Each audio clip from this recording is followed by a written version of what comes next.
मित्रों नमः संस्कृताय। मैं सुपर संस्कृत गंगा से आपका अपना मित्र डीके। मित्रों हम लोग आज संस्कृत टीजीटी 2003 का हमारे सामने ये प्रश्न पत्र है। इसके हम लोग आए हुए जो प्रश्न हैं उनको देखेंगे, अर्थात हम लोग देखेंगे कि प्रश्नों की प्रकृति किस टाइप की है। चलिए मित्रों देर ना करते हुए हम लोग जो है टीजीटी 2003 का जो संस्कृत का पेपर है उसके आए हुए जो प्रश्न हैं उनको हम लोग देखते हैं। उनको हम लोग जो है देखेंगे किस टाइप के हमारे प्रश्न आए हुए हैं। तो मित्रों सर्वप्रथम जो पहला प्रश्न है वो ये है, अंतःकरण तत्वस्य दंपत्यो स्नेह संश्रयात् आनंद ग्रंथि रेको एयं पत्यम इति पठ्यते। यहाँ पर जो अपत्यम शब्द है इसका क्या अर्थ है मित्रों? तो मित्रों यहाँ पर जो अपत्यम शब्द है इसका अर्थ है संतान। क्या है? संतान। मित्रों दूसरा प्रश्न है, सवर्णलिंगी विदितः समाययो युधिष्ठिरं वने वने चरा। इस श्लोक में जो वर्णलिंगी शब्द है मित्रों उसका क्या अर्थ है? तो मित्रों वर्णलिंगी इसका अर्थ हिंदी अर्थ है ब्रह्मचारी। क्या है मित्रों? ब्रह्मचारी है। और तीसरा प्रश्न है मित्रों, किरातार्जुनीयम काव्य में दुर्योधन अपनी श्रेष्ठता प्रदर्शित करने के लिए जो आचरण करता है वह आचरण या नीति निर्धारित है तो किसके द्वारा है मित्रों? वो मनु के द्वारा निर्धारित है। किसके द्वारा है? मनु के द्वारा निर्धारित है। और चौथा प्रश्न है मित्रों, यहाँ पर है दुर्योधन जो है वो कुरु की प्रिया को प्रसन्न करने के लिए अर्थात संतुष्ट करने के लिए जो विशेष व्यवस्था करता है, विशेष प्रबंध करता है, वो किससे संबंधित है? तो मित्रों वो किससे संबंधित है? वो सिंचाई व्यवस्था को उन्नत करने से है, अर्थात वो नहरों का निर्माण करवा रहा है जिससे सिंचाई व्यवस्था जो अच्छे से हो सके अर्थात वो देव मात्र नहीं अर्थात अदेव मात्रक जो है व्यवस्था को अपना रहा है। तो सिंचाई व्यवस्था को उन्नत करने के संदर्भ में है।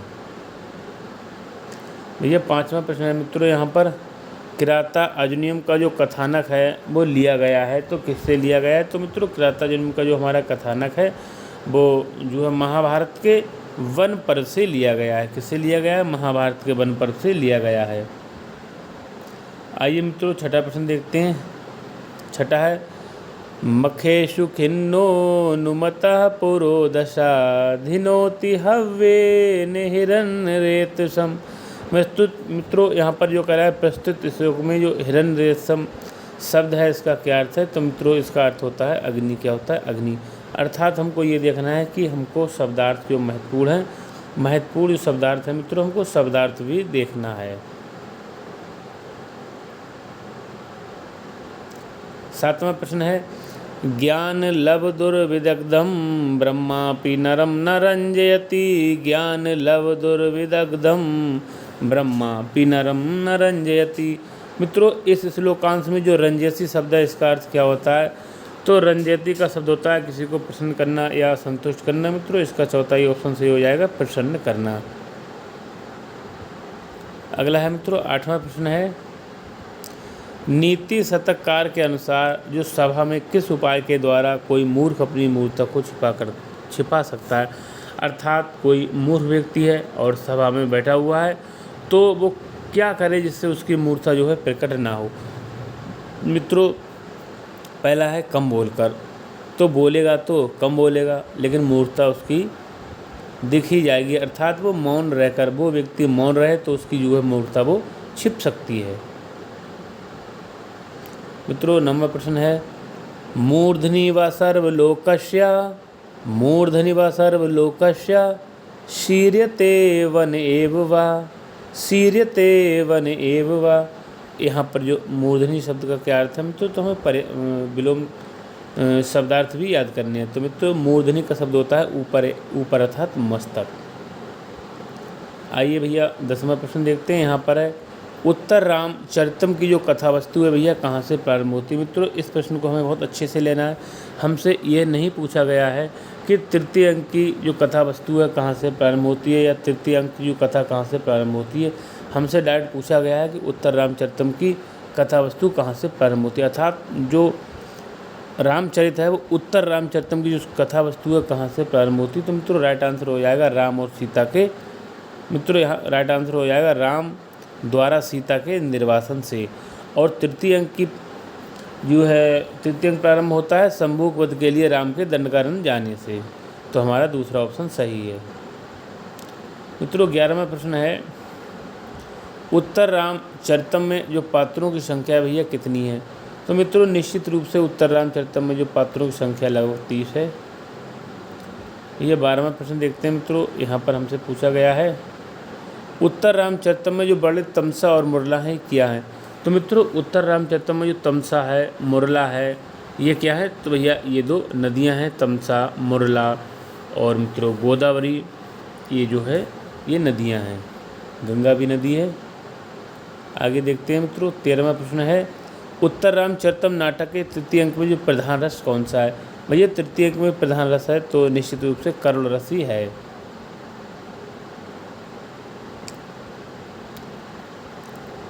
मित्रों आइए हम लोग जो 14वां प्रश्न देखते हैं, यहाँ पर है कि छायांक उत्तर रामचरितम का कौन सा अंक है? मित्रों उत्तर रामचरितम है जो हमारा 7 अंकों का नाटक है। इसमें नायिका सीता एवं नायक राम है और तृतीय अंक का छायांक जो है उत्तर रामचरित का ये तृतीय अंक है। कौन सा है? तृतीय अंक है भैया। आगे देखते हैं मित्रों 15वां प्रश्न देखते हैं, ये भी बहुत महत्वपूर्ण है, कई बार परीक्षाओं में पूछा भी गया है। ईदृशानां विपाकोऽपि जायते परमाद्भुता ये कथन जो किसका है मित्रों? तो ये कथन है वो निश्चित रूप से मुरला का है। आगे मित्रों है विपाक शब्द का अर्थ है। मित्रों शब्दार्थ बहुत पूछे जा रहे हैं, तो विपाक शब्द का अर्थ होता है मित्रों दुर्वस्था, बुरी अवस्था, दुख या कष्ट, कुछ भी बोल सकते हैं। चौथा ऑप्शन सही है, दुर्वस्था अर्थात बुरी अवस्था। मित्रों अगला प्रश्न है उत्तर रामचरितम के तृतीय अंक में 2 पात्रों के परस्पर संवादों में नाटकीय तत्वों का जो परिचय मिलता है, ये 2 पात्र कौन है भैया? तो निश्चित रूप से ये 2 पात्र हैं तमसा और मुरला हैं। 18वां प्रश्न मित्रों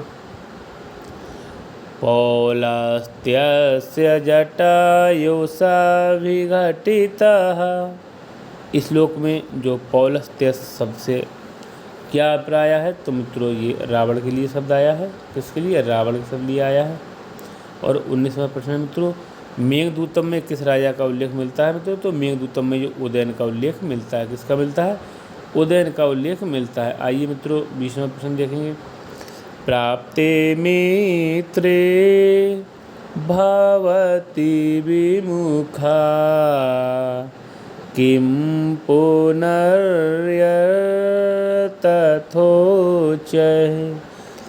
प्राप्ते मित्रे भवति विमुखा किं पुनः तथोच्यः।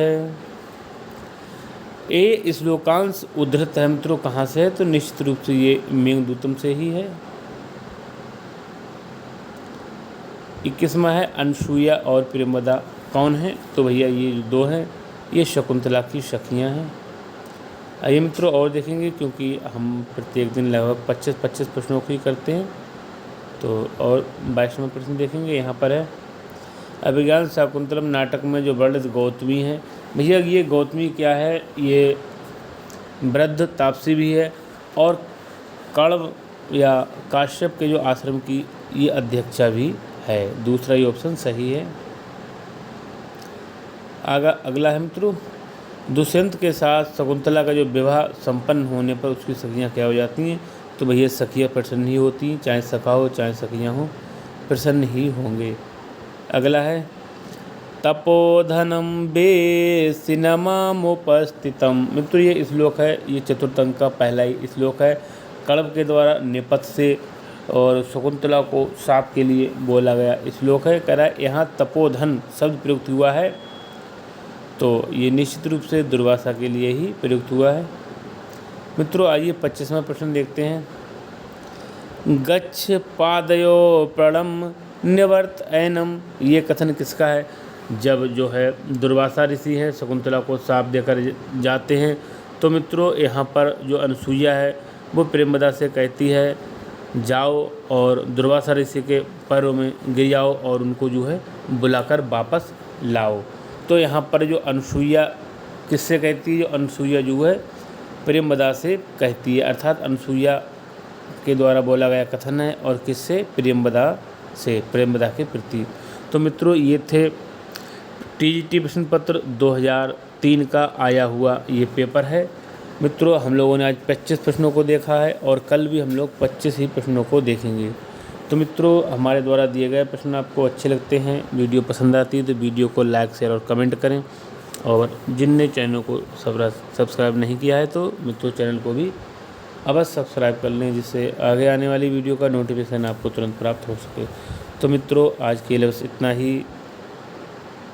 नमः संस्कृताय।